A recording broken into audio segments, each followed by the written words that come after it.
सभी मित्रों को सादर प्रणाम और सभी हिंदी परीक्षार्थियों को शुभाभिनंदन करते हुए दूसरी वीडियो में आप सभी का स्वागत करता हूं। हमने प्रथम वीडियो में तेलंगाना लोक सेवा आयोग के द्वारा जारी की गई कनिष्ठ प्राध्यापकों की भर्ती की अधिसूचना के अंतर्गत प्रथम प्रश्न पत्र और द्वितीय प्रश्न पत्र के पाठ्यक्रम का संपूर्ण अध्ययन किया था।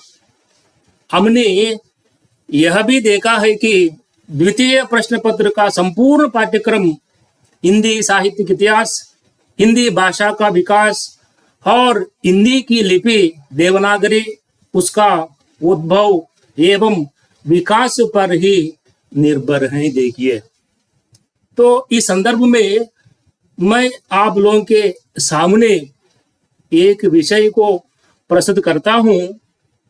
पूरा जो द्वितीय प्रश्न पत्र जो है, यहाँ पर संपूर्ण द्वितीय प्रश्न पत्र जो है हिंदी साहित्य के इतिहास और हिंदी भाषा का विकास और हिंदी की लिपि देवनागरी, इन विषयों पर ही निर्भर है। देखिए, అయితే ఏమిటి హిందీ సాహిత్య ఇతిహాసం? హిందీ సాహిత్య ఇతిహాస్ అంటే తెలుగులో హిందీ సాహిత్య చరిత్ర అంటారు. హిందీ సాహిత్య చరిత్రను ఒక పుస్తక రూపంలో ఇవ్వాలనేటువంటి ఆలోచన ముందుగా ఎవరికి రావడం జరిగింది? హిందీ సాహిత్య చరిత్రను ఒక గ్రంథ రూపంలో ఇచ్చినట్లయితే అధ్యయన సౌకర్యాన్ని మనకు సులభతరం చేసేటువంటి అవకాశము ఉంటుంది అనేటువంటి ఆలోచన మొట్టమొదటిసారికి ఎవరికి రావడం జరిగింది? इन सभी विषयों को हम लोग हिंदी साहित्य के इतिहास लेखन की परंपरा के अंतर्गत जानने का प्रयास करेंगे। तो क्या है, यहाँ पर हिंदी साहित्य के इतिहास का लेखन और उसका वास्तविक आरंभ जो है यहाँ पर 19वीं शती से माना जाता है। देखिए, इसमें कोई संदेह नहीं है। देखिए, तो यहाँ पर देखिए, मध्यकाल में तो हिंदी के कुछ कवियों और लेखकों के बारे में क्या है, जानकारी देने वाले कुछ ग्रंथ लिखे गए हैं। उन ग्रंथों में क्या है, यहाँ पर कुछ कवियों के जीवन चरित्रों के बारे में और उन कवियों की रचनाओं के बारे में कुछ उदाहरण मिलते हैं। देखिए, तो क्या है इन ग्रंथों में, तो क्या है यहाँ पर ये ग्रंथ है, यहाँ पर 84 वैष्णवन की वार्ता है। देखिए, 84 वैष्णवन की वार्ता ये जो है, और 252 वैष्णवन की वार्ता, ये दो ग्रंथ है यहाँ पर। इनको वार्ता साहित्य कहते हैं। वार्ता साहित्य कहते हैं। वार्ता साहित्य कहते हैं। एक ग्रंथ है यहाँ पर 84 वैष्णवन की वार्ता है, और एक और ग्रंथ है 252 वैष्णवन की वार्ता है।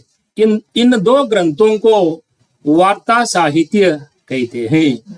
तो इन ग्रंथों के लेखक कौन है? यहाँ पर गोसाई गोकुलनाथ जी हैं। गोसाई गोकुलनाथ जी हैं। देखिए, गोसाई गोकुलनाथ जी हैं। गोसाई गोकुलनाथ जी हैं यहाँ पर। इन्होंने दो ग्रंथ लिखे हैं, और ये वास्तव में क्या है यहाँ पर, ये गोसाई गोकुलनाथ जी कौन है? ये गोसाई गोकुलनाथ जी कौन है? यहाँ पर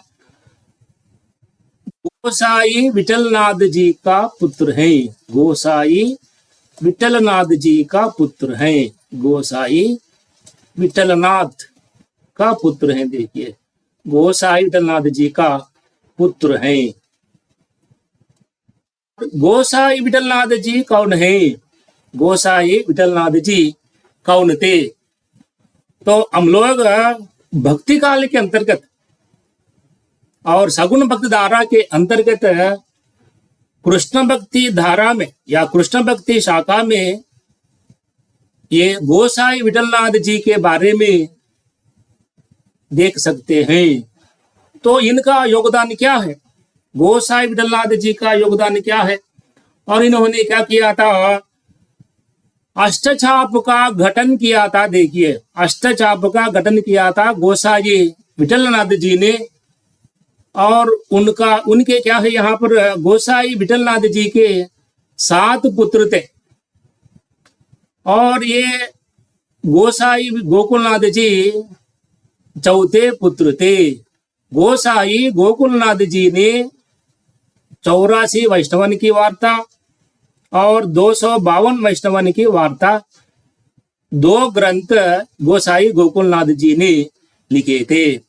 तो यहाँ पर ये 84 वैष्णवन कौन है, ये 252 वैष्णवन कौन है, तो इस पर हम अगर ध्यान देते हैं, ये गोसाई विठलनाथ जी के पिताजी हैं। देखिए, उसके पिता वल्लभाचार्य हैं। देखिए, वल्लभाचार्य हैं। तो वल्लभाचार्य के बारे में आप लोग जानते हैं। वल्लभाचार्य कौन थे, ये कृष्ण भक्ति शाखा के अंतर्गत वल्लभ संप्रदाय को चलाया था। और साथ साथ क्या है, ये वल्लभाचार्य क्या है, यहाँ पर पुष्टि मार्गीय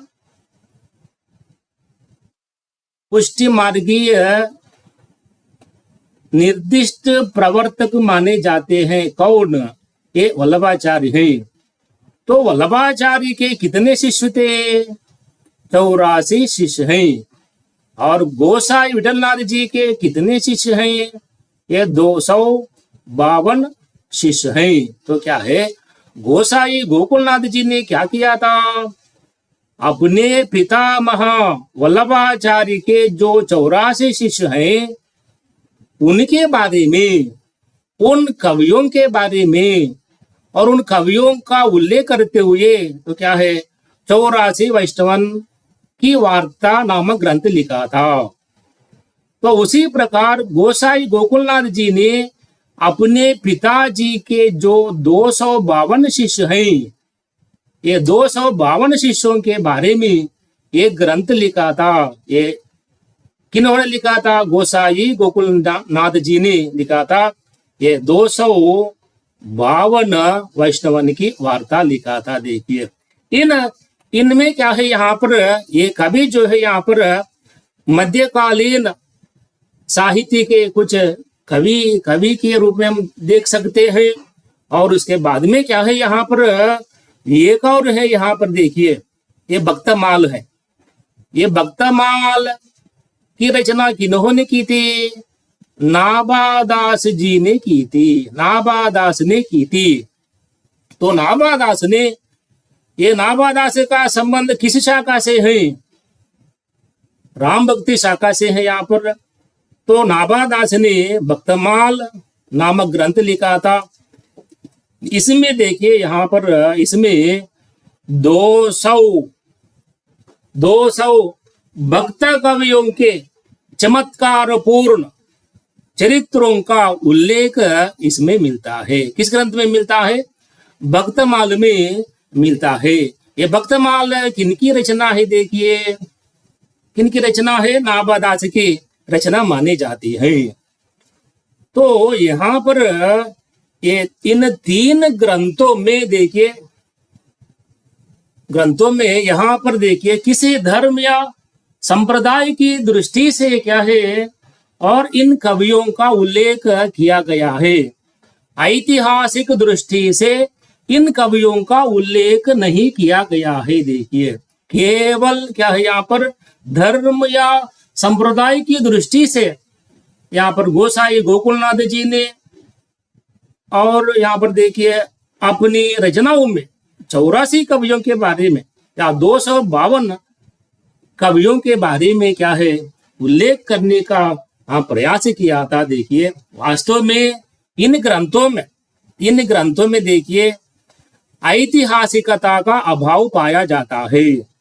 तो क्या है, एक इतिहास ग्रंथ की रचना के लिए क्या है यहाँ पर कुछ लक्षण होते हैं।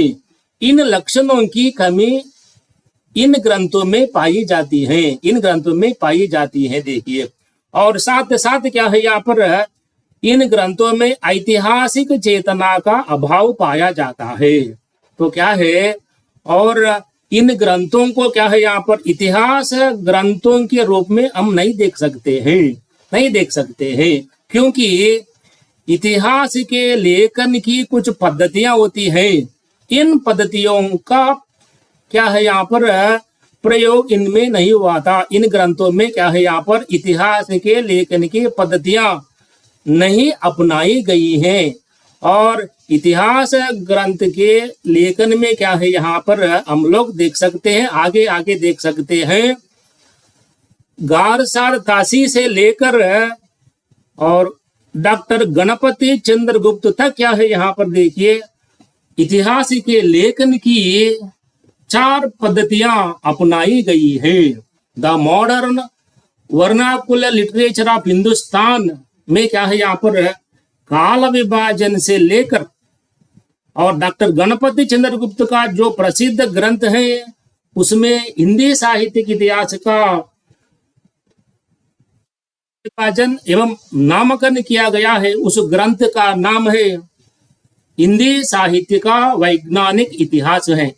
उस ग्रंथ की रचना तक क्या है, हिंदी साहित्य के इतिहास लेखन में क्या है 4 प्रकार की पद्धतियां अपनाई गई हैं। देखिए, ये क्या है यहाँ पर एक पद्धति है, देखिए वर्णान क्रम पद्धति है, वर्णान क्रम पद्धति है। देखिए, और उसके बाद में क्या है यहाँ पर दूसरी पद्धति है, यहाँ पर देखिए कालानुक्रम पद्धति है, कालानुक्रम पद्धति है, कालानुक्रम पद्धति है। और पहली पद्धति है यहाँ पर वर्णानुक्रम पद्धति है, वर्णानुक्रम पद्धति है। और तीसरी पद्धति है यहाँ पर देखिए वैज्ञानिक पद्धति है, वैज्ञानिक पद्धति है। देखिए, वैज्ञानिक पद्धति है, वैज्ञानिक पद्धति। और एक और पद्धति है यहाँ पर देखिए विधेयवादी पद्धति है, विधेयवादी पद्धति है। देखिए, तो क्या है यहाँ पर ये पद्धतियां होती हैं साहित्य के इतिहास लेखन की पद्धतियां। यहाँ पर देखिए 4 प्रकार की पद्धतियां अपनाई गई हैं। तो क्या है यहाँ पर ये 3 ग्रंथ जो है यहाँ पर 84 वैष्णवन की वार्ता, 252 वैष्णवन की वार्ता और भक्तमाल है। देखिए, ये 3 ग्रंथों में क्या है ऐतिहासिकता का अभाव है, ऐतिहासिक चेतना का अभाव है। एक इतिहास के ग्रंथ में जो जो लक्षण होने चाहिए उन लक्षणों की कमी के कारण क्या है यहाँ पर इन ग्रंथों को विद्वानों ने हिंदी साहित्य के इतिहास के ग्रंथों की श्रेणी में नहीं माना था। देखिए, लेकिन क्या है इन ग्रंथों में जो जो कवियों का उल्लेख किया गया है, देखिए, और इन ग्रंथों को आगे आगे और विभिन्न आलोचकों ने, विभिन्न विद्वानों ने क्या किया था, देखिए संदर्भ ग्रंथों के रूप में इन ग्रंथों को लेने का प्रयास किया था। देखिए, तो वास्तव में ये ग्रंथ क्या है यहाँ पर और आगे आने वाले आलोचकों के लिए क्या है, ये ग्रंथ स्रोत बने थे, स्रोत बने थे। देखिए यहाँ पर, और उसके बाद में तो हम आगे बढ़ते हैं, देखिए, और अब हम आ रहे हैं हिंदी साहित्य के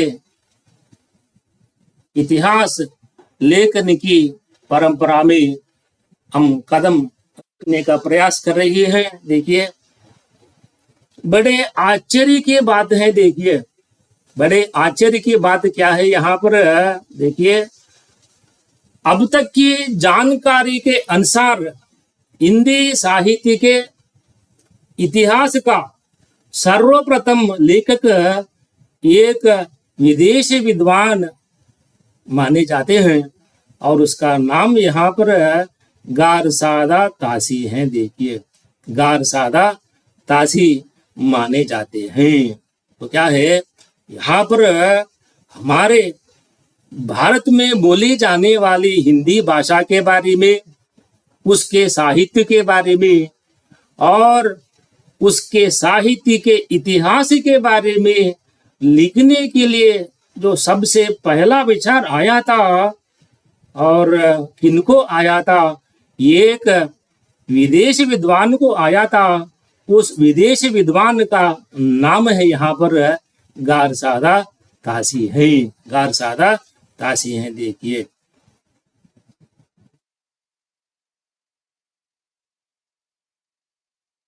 तो ये गारसादा तासी के बारे में अगर हम देखते हैं, देखते हैं तो यहाँ पर ये फ्रांस देश के विद्वान माने जाते हैं। ये फ्रांस देश के विद्वान माने जाते हैं। इनका पूरा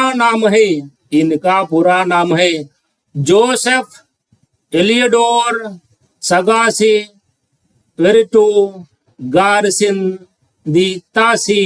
देखिए, यहाँ पर उच्चारण में देखिए, हम लोग हिंदी में उच्चारण क्या है, गारसादा तासी के रूप में हम लोग कर रहे हैं। ये फ्रांस देश के विद्वान थे या फ्रांसीसी विद्वान थे। देखिए, और ये वास्तव में देखिए पेरिस में या पेरिस के इंस्टीट्यूट ऑफ देश लैंग्वेजेस एट सिविलाइजेशंस ओरिएंटल्स में हिंदुस्तानी के प्रोफेसर थे। देखिए, प्रोफेसर थे, एक संस्था में प्रोफेसर थे।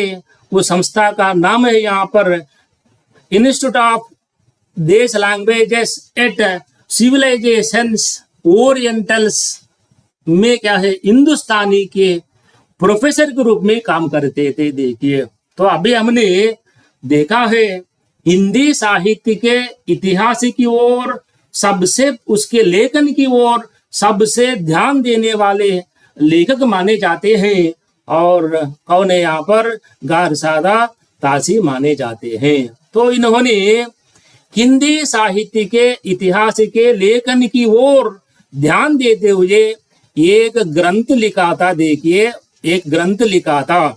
उस ग्रंथ का नाम है यहाँ पर देखिए इस्तवार दला लिटरेचर हिंदुस्तानी नामक ग्रंथ लिखा था। देखिए, ये ग्रंथ जो है यहाँ पर ये किस देश के विद्वान थे, फ्रांस देश के विद्वान थे।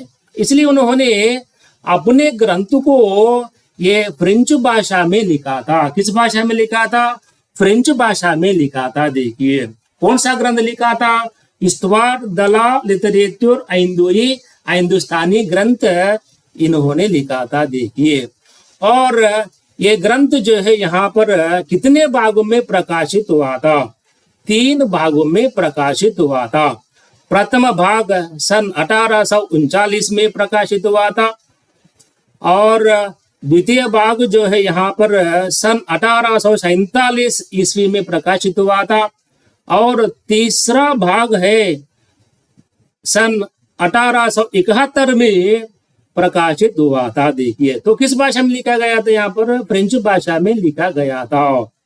तो इस ग्रंथ के बारे में अगर हम देखते हैं, देखिए, हिंदी साहित्य के इतिहास लेखन का प्रथम प्रयास इस ग्रंथ में किया गया है। हिंदी साहित्य के इतिहास लेखन का प्रथम प्रयास किया गया है इस ग्रंथ में। गारसादा तासी के ग्रंथ में हिंदी साहित्य के इतिहास लेखन का प्रथम प्रयास किया गया है। देखिए, और हम देख सकते हैं, देखिए, हिंदी साहित्य के इतिहास लेखन का सर्वप्रथम ग्रंथ भी यही ग्रंथ है। देखिए, तो यहाँ पर देखिए वास्तव में गारसादा तासी ने तो क्या है, इस ग्रंथ की इस्तवार दला लिटरेचर हिंदुस्तानी ग्रंथ की क्या है, 24 पृष्ठों की भूमिका लिखी है। 24 पृष्ठों की भूमिका है। देखिए, हर एक ग्रंथ की एक भूमिका होती है। भूमिका में उस ग्रंथ के लेखक के जो विचार होते हैं, उन विचारों का उल्लेख होता है हर ग्रंथ की भूमिका में।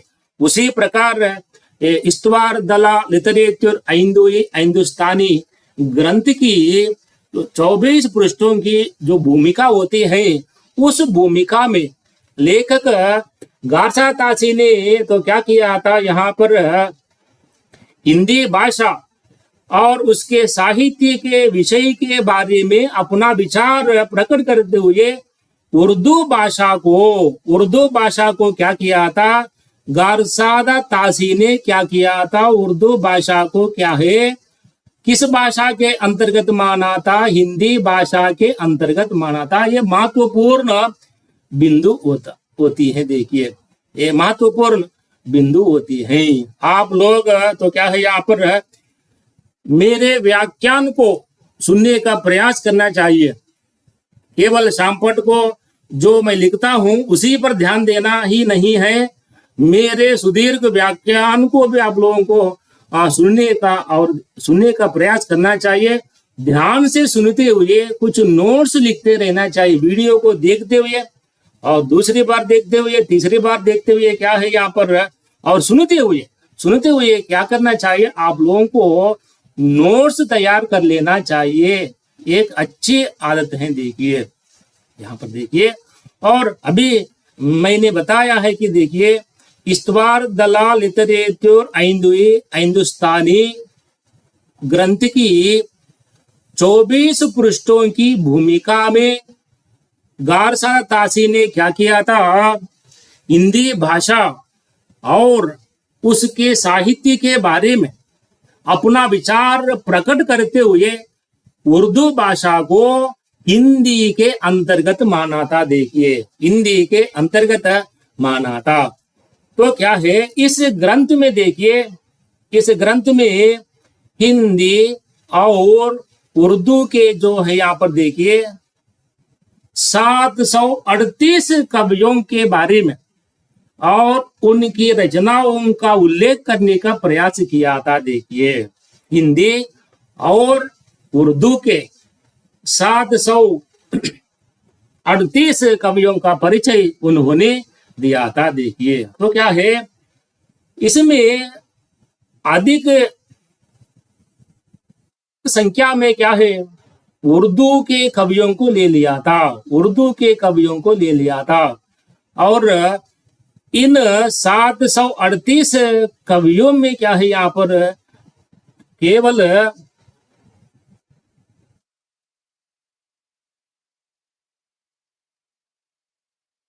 केवल देखिए, यहाँ पर 72 हिंदी के कवि थे। बाकी के सभी कवि क्या है, यहाँ पर उर्दू के कवि थे। देखिए, उर्दू के कवि थे। तो क्या है, यहाँ पर गारसा तासी ने क्या किया था, देखिए, अपने ग्रंथ के आधे से भी क्या है, अधिक पृष्ठ उर्दू के कवियों के बारे में क्या है, यहाँ पर अधिक पृष्ठों को क्या है, वही किया है। यहाँ पर देखिए, अधिक पृष्ठ लिखे हैं। किन के बारे में अधिक पृष्ठ लिखे हैं, उर्दू के कवियों के बारे में लिखने के लिए अधिक पृष्ठ क्या है, व्यय किए थे। किसने व्यय किए थे, गारसादा तासी ने। यहाँ पर देखिए, और साथ साथ क्या है, यहाँ पर तो क्या है, इसी ग्रंथ के बारे में यहाँ पर देखिए, इस ग्रंथ को उर्दू, हिंदी अथवा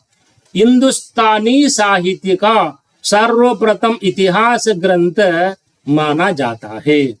सर्वप्रथम इतिहास ग्रंथ माना जाता है हिंदुस्तानी साहित्य का। देखिए, उर्दू को यहाँ पर उर्दू, हिंदी हिंदुस्तानी, तो क्या है, तो ग्रंथ में देखिए, यहाँ पर इस्तवार दला लिटरेचर हिंदुस्तानी, यहाँ पर देखिए आइंदोई का क्या है, यहाँ पर हिंदी है, और हिंदुस्तानी का यहाँ पर देखिए हिंदुस्तान, वही भी हिंदी है यहाँ पर देखिए।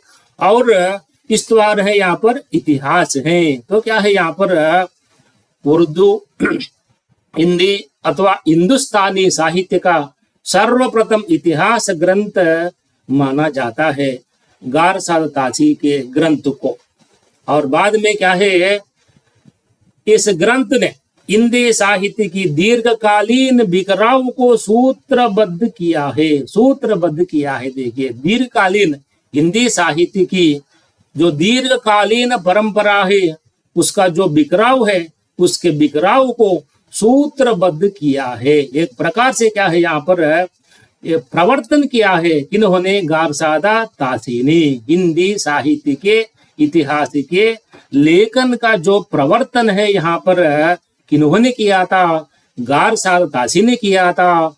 और हिंदी साहित्य की जो लेखन की परंपरा के बिखराव को क्या है यहाँ पर सूत्रबद्ध करने का प्रयास किया था, किसने, गारसादा तासी ने। अभी मैंने बताया, देखिए, गारसादा तासी ने अपनी रचना में क्या है 24 पृष्ठों की भूमिका में उर्दू को हिंदी के अंतर्गत ही माना था। देखिए, और इस ग्रंथ का अनुवाद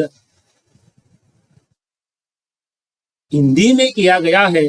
इस ग्रंथ का अनुवाद हमने अभी देखा है, इस ग्रंथ की रचना फ्रेंच भाषा में हुई थी, फ्रेंच भाषा में हुई थी। तो क्या है, इस प्रकार भी हम ले सकते हैं, हिंदी साहित्य के इतिहास का जो लेखन ग्रंथ है सर्वप्रथम किस भाषा में लिखा गया है। देखिए, भाषा तो हिंदी है, भाषा तो हिंदुस्तानी है, लेकिन क्या है यहाँ पर उसका इतिहास लिखा गया है, किस भाषा में लिखा गया है, फ्रेंच भाषा में लिखा गया है। बड़े आश्चर्य की बात हो सकती है, देखिए, बड़े आश्चर्य की बात हो सकती है, भारत में बोली जाने वाली हिंदी या हिंदुस्तानी भाषा के बारे में, उसके साहित्य के बारे में या उसके साहित्य के इतिहास के बारे में क्या है यहाँ पर सबसे पहले क्या है यहाँ पर फ्रेंच भाषा में लिखा गया था। देखिए, बड़े आश्चर्य की बात है यहाँ पर, देखिए। और इसका अनुवाद किया था हमारे भारतीय आलोचक ने किया था, और उनका नाम है यहाँ पर लक्ष्मी सागर वार्ष्णेय ने इसका अनुवाद किया था। देखिए, तो किस नाम से किया था, हिंदुई, इन साहित्य का इतिहास नाम से उन्होंने गारसादा तासी के ग्रंथ का अनुवाद उन्होंने किया था। देखिए, और इस ग्रंथ का हिंदुई साहित्य का इतिहास जो ग्रंथ है यहाँ पर लक्ष्मी सागर वार्ष्णेय जी का जो ग्रंथ है यहाँ पर, देखिए, तो हिंदुस्तानी अकादमी इलाहाबाद से प्रकाशित हुआ था, प्रकाशित हुआ था।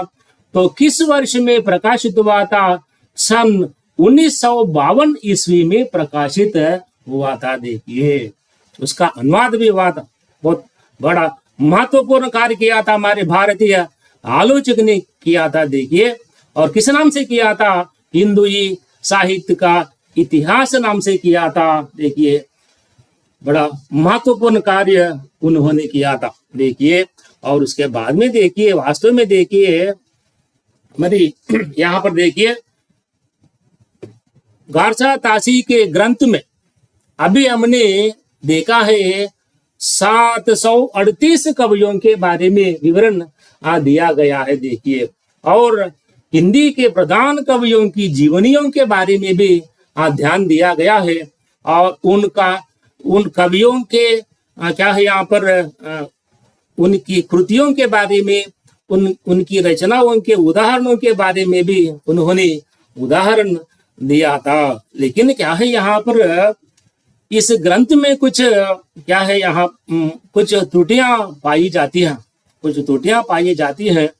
तो कवियों को क्या किया इन्होंने, गारसादा तासी ने कालक्रम के स्थान पर, देखिए, तो वास्तव में क्या है, एक इतिहास ग्रंथ में, एक सच्चे इतिहास के ग्रंथ में क्या है यहाँ पर सबसे क्या है महत्वपूर्ण एक लक्षण होता है, एक पद्धति होती है, एक सुव्यवस्थित पद्धति होती है।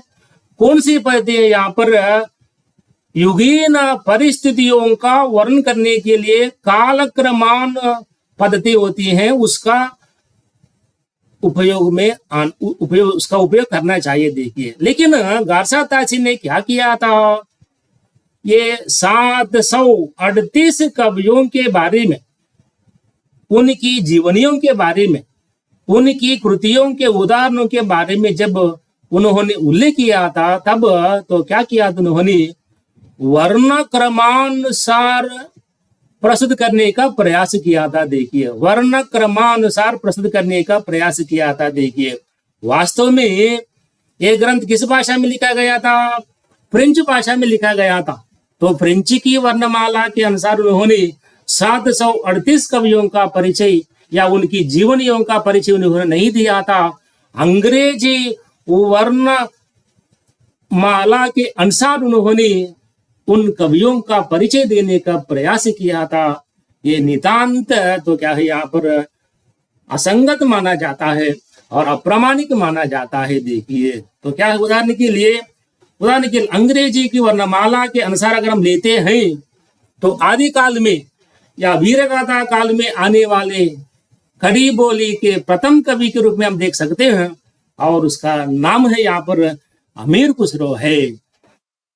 को सबसे पहले उन्होंने रखा था, और उसके बाद में क्या है, यहाँ पर वास्तव में रीतिकालीन सबसे बड़े कवि हैं मिस्र बंधु की दृष्टि में। उसका नाम क्या है, यहाँ पर देव को तो क्या है, अमीर खुसरो के बाद में रखा था। देखिए, देव को रखा था, और उसके बाद में क्या है, कबीरदास, और कबीरदास के साथ क्या है, यहाँ पर केशवदास, दोनों को साथ साथ रखा था। तो सरहापा को अंत में रखा था। देखिए, तो क्या है, यहाँ पर ये कालक्रमानुसार क्या है, यहाँ पर तो क्या है, असंगत जैसा लगता है। यह पद्धति क्या है, यहाँ पर जो इतिहास ग्रंथ को लिखते समय क्या है, कवियों का परिचय देते समय क्या है, गारसा तासी ने जिस पद्धति को अपनाया था, वो पद्धति जो है यहाँ पर अंग्रेजी की वर्णमाला की पद्धति है। यह पद्धति क्या है, यहाँ पर प्रामाणिक नहीं है। देखिए, और साथ साथ क्या है, इस ग्रंथ में उन्होंने काल विभाजन की ओर ध्यान नहीं दिया था। काल विभाजन की ओर उन्होंने ध्यान नहीं दिया था। देखिए, और साथ साथ क्या है, युगीन प्रवृत्तियों का अभाव भी है उस ग्रंथ में। देखिए, युगीन प्रवृत्तियों का अभाव है। तो क्या वास्तव में क्या है, यहाँ पर साहित्य का इतिहास ग्रंथ क्या है, यहाँ पर किस प्रकार होना चाहिए, युगीन विशेषताओं का प्रतिबिंब उसमें निहित होना चाहिए, लेकिन युगीन प्रवृत्तियों का अभाव पाया जाता है। और साथ साथ क्या है, उन्होंने हिंदी और उर्दू कवियों को क्या है, गुला मिला देने का प्रयास किया था, जो त्रुटिपूर्ण है। और अनेक न्यूनताओं के होते हुए भी इतिहास लेखन की परंपरा के प्रवर्तक के रूप में गारसा तासी को गौरव प्राप्त है। देखिए, ये पंक्तियां किनकी है, यहाँ पर देखिए, नगेंद्र की पंक्तियां हैं, नगेंद्र की पंक्तियां। देखिए, यही गारसा तासी का समग्र विवरण है। पर भी क्या है, यहाँ पर हिंदी साहित्य के इतिहास के लेखन परंपरा में क्या है, यहाँ पर ये प्रवर्तक माने जाते हैं, और हिंदी साहित्य के इतिहास के प्रथम लेखक भी माने जाते हैं, और हिंदी साहित्य के इतिहास लेखन की परंपरा के श्री गणेश कर्ता माने जाते हैं। और उनका महत्वपूर्ण प्रयास के रूप में हम उनके ग्रंथ को हम ले सकते हैं, उसमें कोई संदेह नहीं है। आगे आने वाले विद्वानों के लिए और आलोचकों के लिए क्या है, यहाँ पर एक प्रकार से ये सूत्रधार बने हैं, और इनका ग्रंथ एक मुख्य स्रोत के रूप में भी काम में आया था। देखिए, वास्तव में ये पेरिस में हिंदुस्तानी के प्रोफेसर के रूप में काम करते हुए तो क्या है, भारत में हिंदुस्तानी साहित्य के बारे में जो उपलब्ध सामग्री है और उपलब्ध सामग्री का इकट्ठा करवाया था, वहीं पर बैठकर देखिए, पेरिस में बैठकर, अपने संस्था में बैठकर क्या है, यहाँ पर उपलब्ध सारी सामग्री पर उन्होंने शोध किया है। शोध करके यह ग्रंथ लिखा है। कभी भी ये भारत को नहीं आए थे, पर लेकिन क्या है, यहाँ पर इनका प्रयास जो है यहाँ पर अत्यंत सराहनीय प्रयास भी माना जाता है। और साथ साथ इस ग्रंथ में देखिए, यहाँ पर देखिए, और भारत में मनाए जाने वाले पर्वों के बारे में, भारत में क्या है यहाँ पर मनाए जाने वाले कुछ यज्ञों के बारे में भी अपने ग्रंथ में इन्होंने उल्लेख करने का प्रयास किया था। देखिए, और साथ साथ क्या है, उन्होंने राजसूय यज्ञ का उल्लेख भी इन्होंने किया था। देखिए, यही है गारसादा काशी का समग्र विवरण है। तो क्या है, मैं इस चैनल को केवल हिंदी भाषा के प्रति दृष्टिकोण से ही मैंने इस चैनल को मैंने आरंभ किया है। देखिए, तो क्या है, और सभी जो हिंदी परीक्षार्थी हैं, मेरे चैनल को क्या है यहाँ पर सब्सक्रिप्शन करके और मुझे और प्रोत्साहन करने का प्रयास कीजिए। मैं आज के सत्र को यहाँ तक समाप्त करता हूँ। जय हिंद और जय हिंदी है।